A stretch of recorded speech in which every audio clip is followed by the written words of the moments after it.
Hello and welcome back to Partner Conversations, a series of interviews from Turn to Us Edinburgh Trust, where we learn more about the work of our partners across the city of Edinburgh and the challenges faced by the people they support. My name is Ems Harrington and I'm the Senior Partnership Development Officer. Today I'm speaking with AFAM, who is one of our co-production partners. Co-production is when we work alongside people with lived experience to design and deliver services that affect them. We have a team of co-production partners here in Edinburgh and we are so fortunate to have them help shape our work. You can learn more about our co-production work by visiting the Turn to Us website. Please enjoy this really lovely conversation.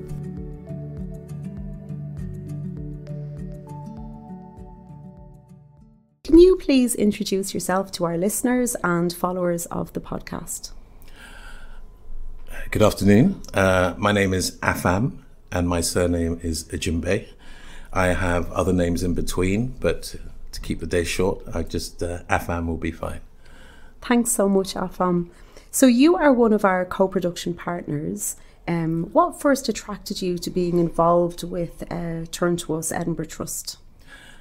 Yes.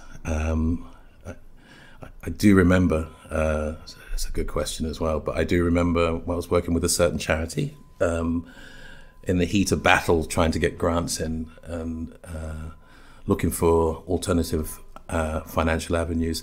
I came across Turn to Us, the website for assessing benefits and also the trust itself. And I thought, who's this mysterious group here? I don't know, I haven't seen any advertising or anything, but there was something about you guys that was very laid back, very quiet, understated, but very firm and very good funding for my clients. So I think I came across you then, and my manager then said, keep on to that, but don't use them too often because money's finite. So was this a few years ago then? This was January. Oh, of this year? Yes. Oh, wow. So what drew you to the co-production work? And also, how did you find out about it? Right. So the co-production work with the CCP, the Capital City Partnership, and I was, kind of still as the co-chair. And I saw a brief come through. And there was something about Turn to Us anyway, the term, that caught my attention because it's, a lot of times you get these acronyms and I just thought this sounds really interesting. And then when I read a bit more, innovation and support and more long-term and just different way of working, I couldn't get the email out fast enough. Actually, I was really impressed and hopeful to be working in a different way, which is badly needed. And how has the co-production work been so far? Because I know it's relatively new. Yes. But what has the experience been for you so far? It's been really interesting, only for the fact that it's not new in a way, but it's one part of my life is in the commercial world. And the co-production is an important step, I think, for charities in general, instead of behaving like businesses. They've actually got to look inwards and start including the clients as part of the production, and also the fact that we're all co-producing individually. So I thought Turn to Us is doing something quite important here. It's looking in on itself and bringing in the clients as well, and really appreciating the staff as well as the service users. It's a joint affair, and for me that's more emotional investment in what's going on, and less mechanical, buried under acronyms and systems, which makes things more interesting to work with, I think.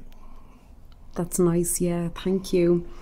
I feel really drawn to what you'd said there, like just about looking inward. Yeah, that really spoke to me there, because I think it's rare. Totally. Yeah. So, is there any issue of financial insecurity that you feel particularly passionate about? Ooh, where do I start? If I take it upon myself, which I shouldn't, I think financial insecurity is almost an emergent. It's something that people see on the surface, react to. I'll give you an example of financial insecurity that sticks with me to this day. I was working in a particular, well, no, I was volunteering. I volunteered for about 4.5 years in a children's home, working with young children, looked after. And Christmas Day, I was there, and a young child aged 7 was particularly upset because he had no family to visit him because of the situation he was in. And I was the allocated worker, and he was lost. And I said, right. I opened my wallet up, checked with the workers first, and I said, well, I've only got £5 in my wallet. What do you think you could do with this if we were in town in a couple of weeks? And his mind sparked into different things that he wanted.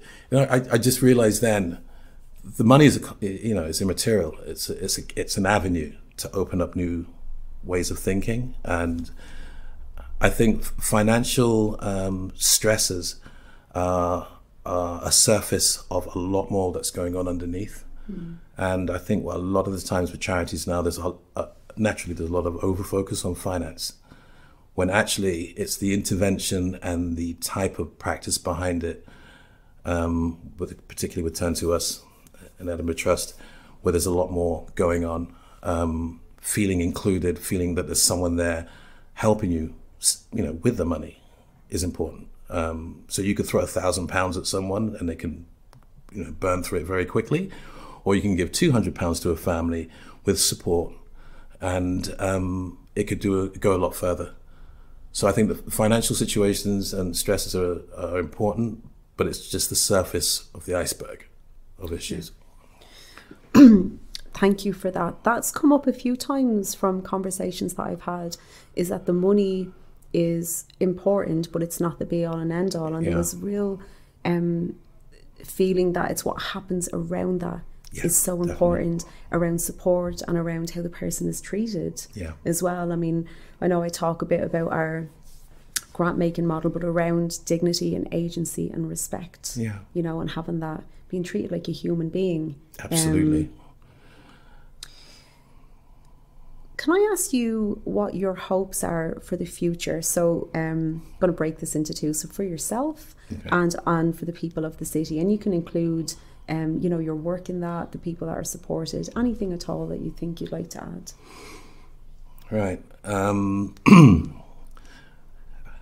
I think positivity is something that's expressed by a lot of people who want to talk about the future. I've always, personally, swam upstream, wanted to affect change mindfully. And at the moment, there are some very big issues around working with charities, how charities behave, collaborating, co-producing. These are words that are so important that I think got forgotten a long time ago. So for me, the future would be the very project I'm involved in now.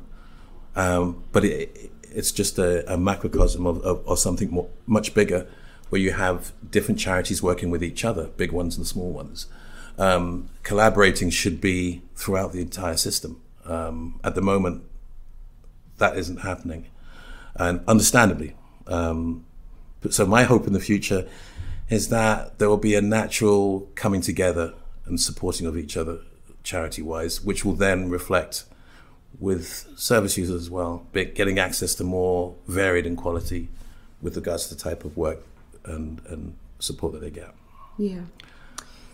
Can I ask you to speak a little bit more around collaboration? So, because not everybody does like collaborative work or co-production work, maybe more clearly. What are the benefits to this kind of collaborative co-production work and getting the insight and the wisdom and experience of people with lived experience? Could you speak on that? Yeah, definitely. That's a good point, actually. To reflect on that, I look at the citizens panel that I've been with, and also just being co-chair, the responsibilities of treading two worlds at the same time. Working with the Parliament, which was interesting. What was that work with the Parliament of? It was the budgetary scrutiny, I can never say that word properly, project. Scottish Government has such wisdom at times, I don't think they appreciate, it doesn't matter which party's involved, of trying to be more transparent and including communities. And so we were brought in to help sort of shape that service, the procedure behind it. And I remember talking to a number of MSPs in one of the conferences, and the most moving thing I found is that the MSPs had completely forgotten that they are part of the community. They were deeply moved when we included them as part of the conversation of what we're about. No othering. The community's not over there. It's here. We are part.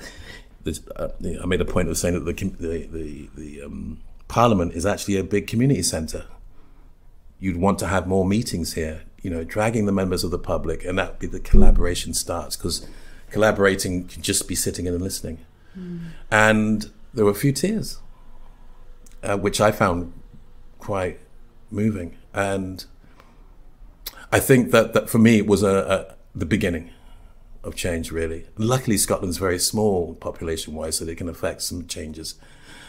But I think this collaborative approach is something that's been around since the dawn of man with regards to working together as a family. You know, it takes a village to raise a child. We're social animals, and we need each other even when we don't. And without that, there's a high degree of fear and misunderstanding. So for me, it's only natural. It's almost like we're going back. I think Return to Us and Edinburgh Trust, it's pointing back to what community support's about for me. You need to collaborate. That's really beautiful, and I'm moved by that. The thought of like the Parliament being a community centre as well, you know, and that feeling of being, the community is out there, the community is happening to other people, the community is something that other people belong to, rather than the community is right here. That's really beautiful. What does Edinburgh mean to you? Right, yes. It's a good question. So I know it can be a very varied and big question as well. Wow, Edinburgh. Funny enough, I thought you might ask that. I've been thinking about it for a couple of days. Nice. And I had the standard answer, and I got rid of it very quickly. And one thing that dawns on me, when I've been here since 2000, and I love Edinburgh for maybe all the wrong reasons. I like it when the tourists are not here. I like it when it's grey and damp, and when I'm wandering through Greyfriars. And it started to really sit on me why I love it.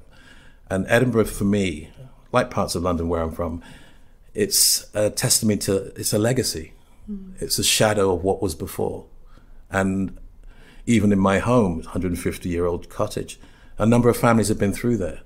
So it reminds me of just how temporary things are, and that it's, I think 100 billion people have passed before us, and we're sitting atop of a pile of other lives, and we're just a snapshot of living. And I think when I read gravestones or go through museums and walk through Edinburgh, I'm immensely sort of amazed at the testimony to what humans can do, and also the amount of responsibility we have to make things better. So Edinburgh for me is a bit like the top of a Christmas cake.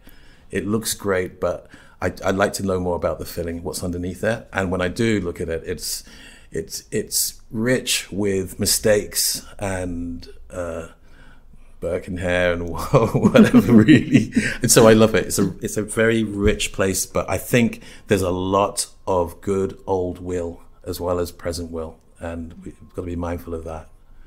So yeah, it's home. It's my home. I think I'll forever look at Edinburgh as a Christmas cake now.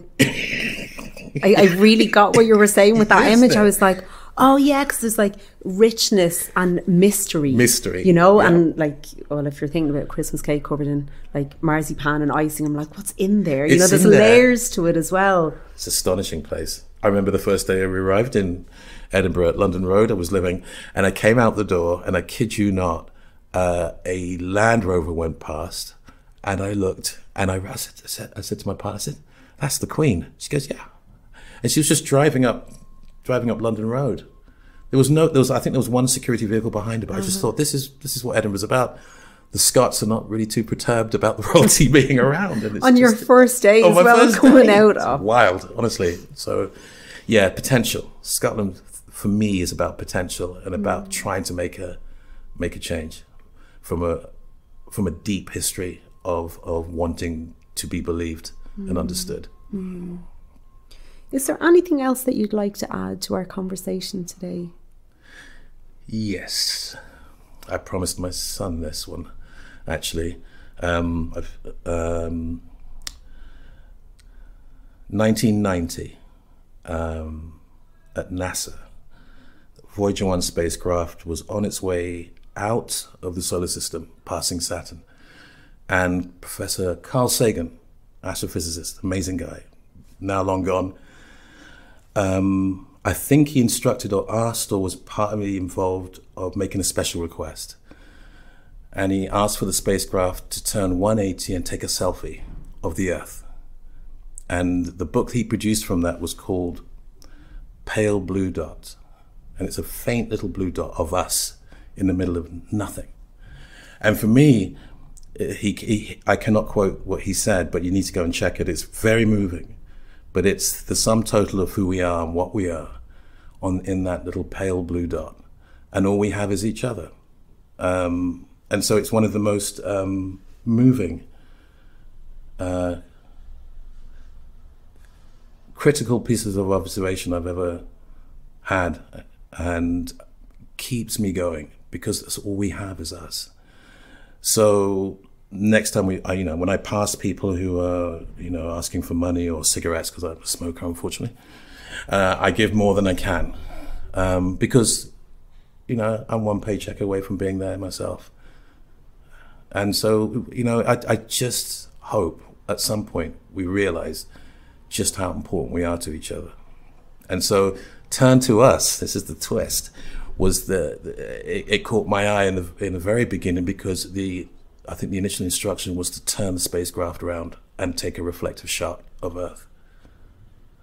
So it's almost like a full circle. Mm-hmm. Stunning. I'm very moved. Full disclosure, I had a little tiny tear in my eye there. I love these conversations for so many reasons. I love them for how we talk about the issues that are in Edinburgh, how we talk about the work that we're doing. But every time I sit down with someone, something gets in on a personal level for me.